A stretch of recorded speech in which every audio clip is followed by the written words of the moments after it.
un bon petit film d'horreur suédois bien sympathique.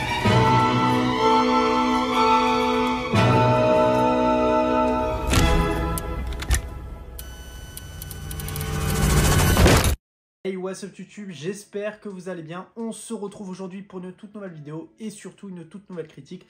Nous allons parler du film Séminaire ou The Conference en anglais, le tout nouveau film suédois d'horreur qui est disponible sur Netflix depuis le 13 octobre 2023 et apparemment il cartonne énormément. Déjà, je l'ai regardé hier.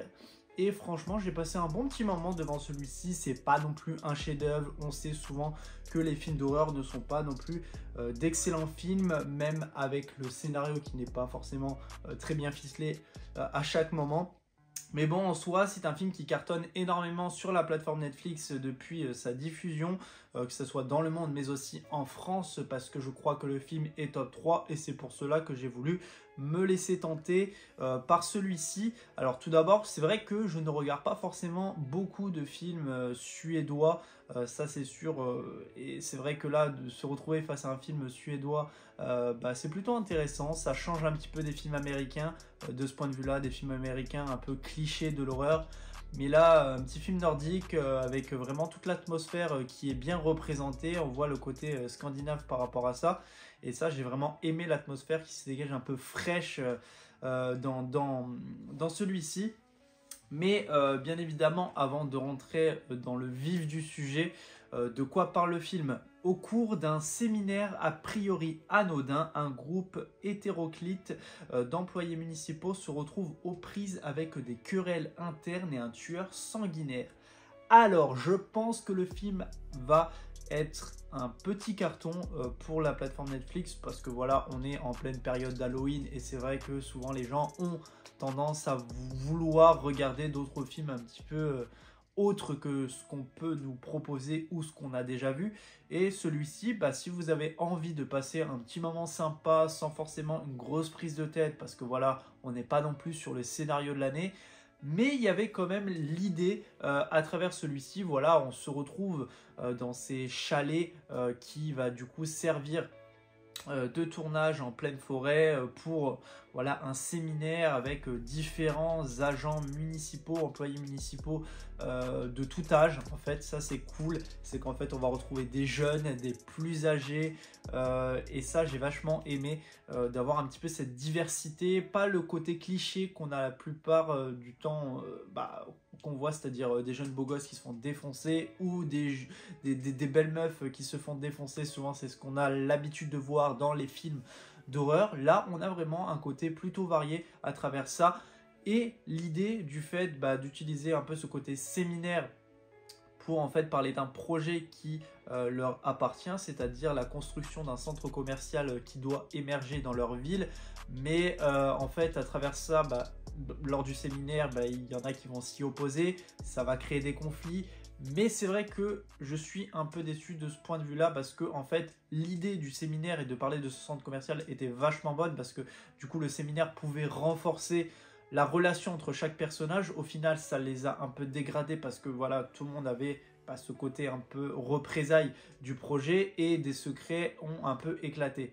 Mais là-dessus je trouve que de ce point de vue-là, le scénario n'est pas assez bien développé ainsi que les personnages et c'est assez dommage parce que j'aurais préféré en apprendre un petit peu plus sur chacun et ça aurait pu être vraiment pas laisser le côté de l'horreur et le côté de tuerie de masse mais laisser aussi le côté histoire qui aurait été vachement intéressant par rapport à ça parce que voilà, le fait de parler du séminaire, même s'il y a une scène où voilà, on essaye de renforcer un moment avec la coach qui est présente sur le site, qui va les aider en fait à dépasser un peu leur peur avec la tyrolienne, etc. Donc on a un petit peu de l'environnement varié et on essaye d'avoir du dialogue par rapport à ça. Mais au moment où il y a ce tueur qui arrive, qui d'ailleurs pour moi est déjà iconique et je pense qu'il est iconique par rapport au fait que avec son masque, cette mascotte du coup en fait qui est tout simplement la mascotte du centre commercial qui doit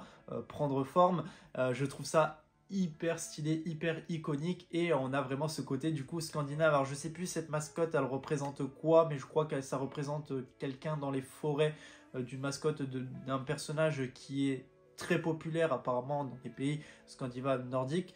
Et par rapport à ça, je trouvais que la mascotte est vachement hyper stylée. Moi, j'ai vraiment adoré. C'est pour ça que pour moi, déjà, il y a bien ce côté que j'aime beaucoup avec les masques. Ça, c'est plutôt cool. Après, parlons un peu de tout ce qui est mort. Les morts sont vachement cool. Il y a une mort en particulier qui m'a beaucoup plu. C'est la mort, en fait, tout simplement avec la tronçonneuse dans le jacuzzi. Je crois que c'est la mort la plus iconique que j'ai pu voir dans le film. Après, il y avait d'autres morts assez sympas. Mais en fait, c'est que en gros, on ne pose pas assez les bases. C'est-à-dire qu'au tout début, je trouve que c'est un petit peu lent. Mais par la suite, une fois qu'il va commencer à y avoir pas mal de morts, ça va s'enchaîner. Mais c'est cool quand même parce que d'un point de vue là, c'est-à-dire que là, on a eu vraiment le côté où c'était un peu plus lent et ça s'enchaîne. Tu vois, il n'y a pas eu un juste milieu par rapport à ça. Et j'aurais aimé que ça aille crescendo, ça aurait été plutôt plus intéressant. Et par rapport à ça, c'est vrai que ça aurait été cool. Mais en soi, le film a vraiment un bon petit fond, malgré ses petits défauts par rapport à tout ça. Voilà, j'ai vraiment ressenti cette haleine de fraîcheur nordique, ce côté scandinave, ces morts plutôt intéressantes, ce personnage voilà, de tueur qui va tuer ses victimes de plusieurs façons différentes. Je vous laisserai bien évidemment les découvrir par vous-même parce qu'il y en a qui sont plutôt cool. Mais franchement, c'était un bon petit film comédie, on va dire, par rapport à ça, qui est vachement intéressante dans l'ensemble. N'hésitez pas, vous, à me dire qu'est-ce que vous avez pensé du film. Et moi, ce que j'ai aimé, c'est par rapport à la fin, justement, parce que voilà, souvent, on a la plupart du temps, quand il y a ce genre de choses, bah, il reste une personne qui reste en vie, et après le reste du temps, ils sont tous morts. Et là, bah non, pour le coup, il y a vraiment une fin qui est un petit peu plus happy ending pour certains, pas pour d'autres, mais en soi, on voit qu'il y a eu quand même à ce niveau-là pas qu'un seul survivant. Et ça, vraiment, ça enlève tous les clichés des films d'horreur américains, même que ce soit au niveau de la comédie. Et c'est vrai que ça, pour le coup, c'était plutôt intéressant. Donc ça reste un film plutôt correct, pas excellent, mais si vous voulez passer une bonne petite soirée devant un film d'horreur, ou horreur entre guillemets, parce qu'il n'y a pas non plus énormément de jumpscares non plus, mais avec un tueur sanguinaire, je vous conseille celui-ci. Vous passerez un bon moment ou non, ça c'est que mon propre avis par rapport à ça. N'hésitez pas en tout cas à liker la vidéo, la commenter, la partager. On se retrouve très prochainement pour une toute nouvelle vidéo. Allez, salut tout le monde, peace.